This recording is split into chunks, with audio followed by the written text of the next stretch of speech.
Seruput kopi dulu lur. Hari ini kita kedatangan pemain baru di Laut Indonesia. Dan bukan kapal biasa. Ini adalah KRI Prabu Siliwangi 321 yang akhirnya resmi tiba di Tanjung Priok. Buat yang belum nge, ini salah satu kapal tempur paling modern yang pernah dimiliki TNI Angkatan Laut saat ini. Kalau dilihat dari videonya, suasananya bukan cuma penyambutan biasa. Barisan prajurit berdiri rapi. Kapal masuk pelan tapi gagah. Ini jelas simbol masuknya era baru kekuatan laut Indonesia.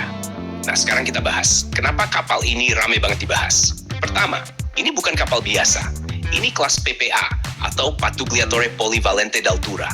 Artinya kapal ini multifungsi, bisa patroli, bisa tempur, bahkan bisa operasi kemanusiaan. Dibuat oleh perusahaan galangan raksasa Italia, yaitu Fincantieri. Dan jangan salah, desainnya ini modern banget. Kalau lu perhatiin, bentuknya agak stealth, sudut-sudut tajam, radar cross-section kecil. Artinya lebih susah terdeteksi radar musuh. Masuk ke spesifikasi, kapal ini punya panjang sekitar 140 meter lebih, dengan bobot belasan ribu ton.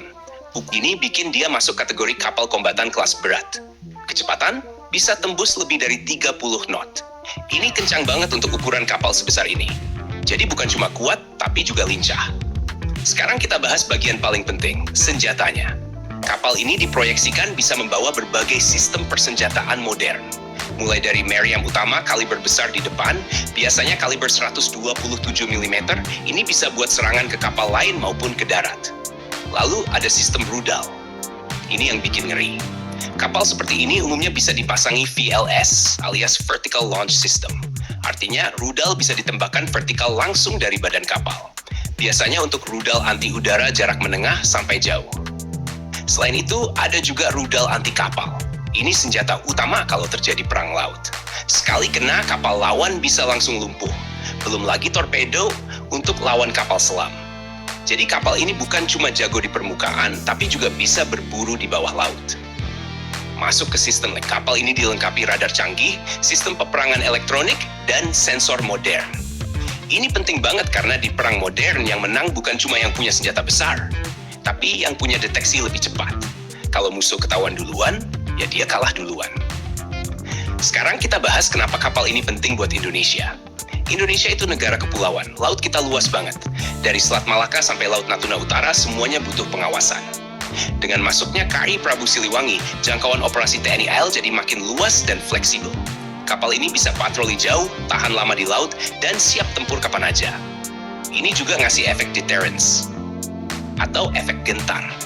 Artinya negara lain bakal mikir dua kali kalau mau coba-coba masuk wilayah kita. Apalagi di tengah tensi kawasan yang makin panas. Banyak negara lagi upgrade militernya. Indonesia nggak bisa santai. Dan menariknya, ini baru satu dari paket kerjasama dengan Italia. Artinya ke depan, armada kita bakal makin modern. Kalau kita tarik lebih dalam, masuknya kapal ini nunjukin perubahan strategi Indonesia. Dulu fokusnya kuantitas jumlah kapal banyak. Sekarang mulai geser ke kualitas. Kapal sedikit, tapi canggih dan mematikan. Dan itu langkah yang tepat. Karena di perang modern, satu kapal canggih bisa setara beberapa kapal lama. Tapi tentu ada tantangan juga.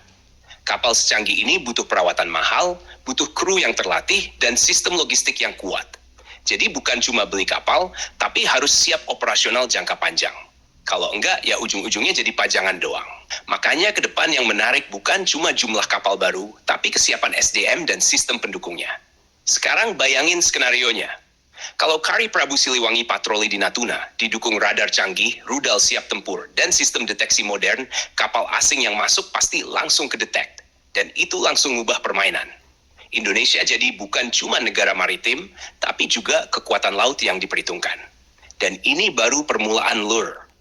Karena kalau program modernisasi jalan terus, kita bisa lihat armada TNI AL berubah drastis dalam beberapa tahun ke depan. Jadi pertanyaannya sekarang, apakah ini langkah awal Indonesia menuju kekuatan laut besar di kawasan? Atau masih butuh waktu panjang buat benar-benar sejajar dengan negara lain? Tulis pendapatmu di kolom komentar. Jangan lupa subscribe, like, dan komen di bawah. Sambil ngopi.